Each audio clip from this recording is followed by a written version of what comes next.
This is a recap of the Sabaton and Judas Priest concert I went to up in Minneapolis. This was my second time up in Minneapolis, and I'm a big Vikings fan. I don't follow them too much these days, but overall big Vikings fan. So a chance to get up to Minneapolis, was something I really wanted to take, and seeing Judas Priest was definitely on my list of things I wanted to do in the near future. And this October, I'm actually going to be going down and seeing Iron Maiden. About the time I was getting ready to buy Judas Priest tickets, I started listening to Sabaton, and I became a huge fan of Sabaton. And my little boy likes them too. So, and I built my retaining wall along the side of the driveway, pretty much listening to Sabaton. So, and it wasn't until after I bought the ticket that I saw that they were actually having Sabaton open for them. So, Sabaton played for a full hour, and then some, and then Judas Priest put on a full 2-hour plus show. It was incredible. So you could definitely tell, Rob Halford's not 20 years old anymore. That's for sure. He's getting a little winded, but for him to be, almost 70 and to be out there on the stage performing like that, that's more than what I could probably even do, honestly, the stamina that must require. So, but I was general admission. I was in the crowd. I was about 4 rows away from the mosh pit. But I tell you what, I wanted to get closer, but I tell you what, the Priest fans were packed in really tight. But it was a great experience. So, yeah. So Minneapolis, it was at a venue called the Armory that puts on heavy metal shows. It's the old, I guess it's their old National Guard Armory. And it was the home of the original Minnesota basketball team, the Minnesota Lakers, back in the 50s. So, before they changed states.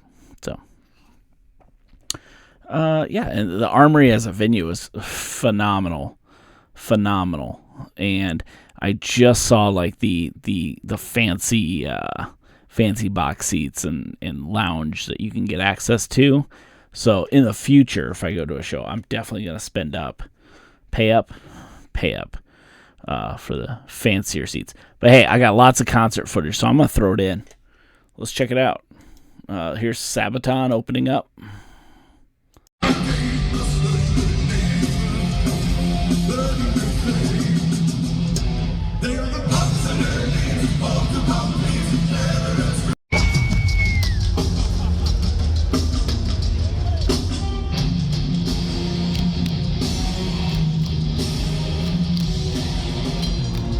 So right here is where they come out in World War I garb, and a lot of their music about World War I and World War II. World War I garb, and he's in a full-on gas mask, and he's got tanks on his back, like flamethrower tanks. That's actually spraying gas. So it's, I'm assuming it's water vapor for the show, but yeah, spraying gas. So it's just kind of supposed to give you the sense of like trench warfare and stuff. And this song is actually in Swedish. Sorry, this song will be in Swedish. So it's their only song they performed in Swedish, which is their native tongue. Because as you know, all heavy metal bands nowadays come out of Sweden.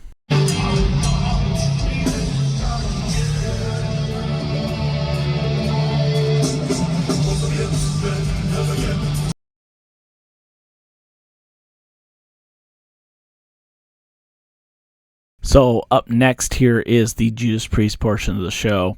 So here's Judas Priest. Something to know about this show, as you'll see, it is a light show. So they've got their big candelabra cross looking symbol that comes down out of the rafters, and it can tilt 90 degrees. So it can be perpendicular to the crowd, or it can be parallel, or somewhere in between.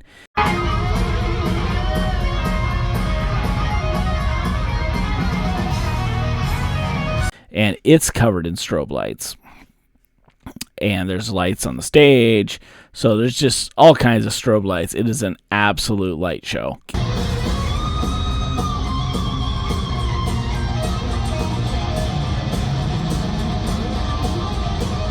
As Rob Halford and some of the other band members get older, sometimes they just got to do more and more tricks to kind of, make sure they're pulling off a really entertaining show. So you're not just staring at them like, you missed a line. Like, you came in a little late on that verse. Yeah, you want the crowd to sing because you're out of breath.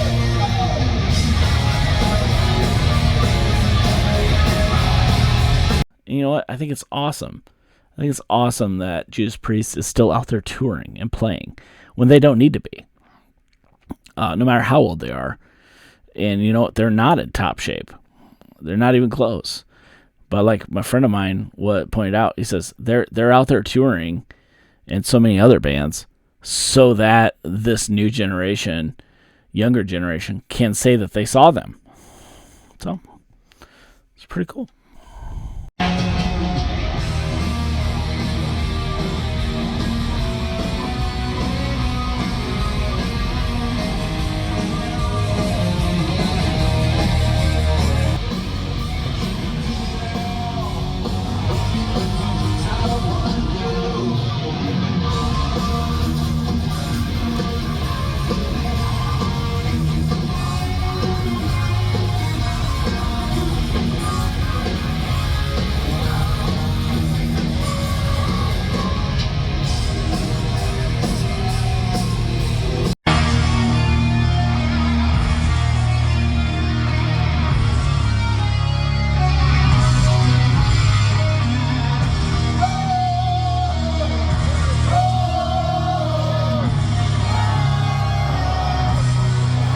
In this next clip, Rob Halford rides his Harley out onto stage. And it's kind of a signature Judas Priest thing, that he brings his bike out at some point in the show. What's significant about this is that I completely miss that he's coming out on stage with the Harley. I hear the sounds, and I see they're playing canned footage from years past up on the screen. But someone's head and shoulders is in the way, so I do not see the Harley come out. I see the smoke coming off of one side of the stage. I'm like, it's going to be like riding his Harley out of there or something. And the Head and Shoulders blocks it, and it happens, and I don't even know what happens. So I'm holding my smartphone up and taking video and of the smoke, and he's already ridden out of it.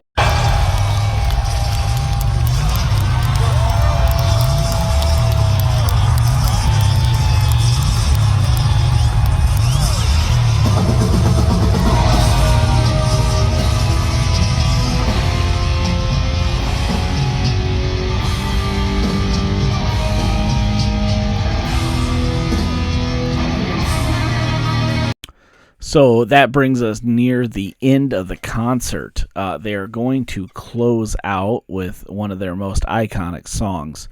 But up until this point, they had played a lot of their hits, a lot of great songs, as well as some of the banging tracks from their new album, which took a little bit, but it grew on me. It did. But they also played Breaking the Law, Hellbent for Leather, The Hellion Electric Eye, Jawbreaker.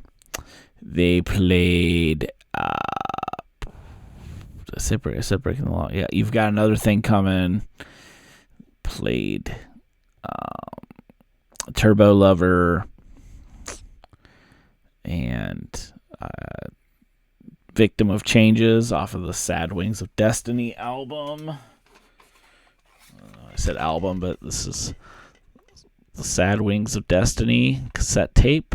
And so they are going to wrap it up with the song Living After Midnight.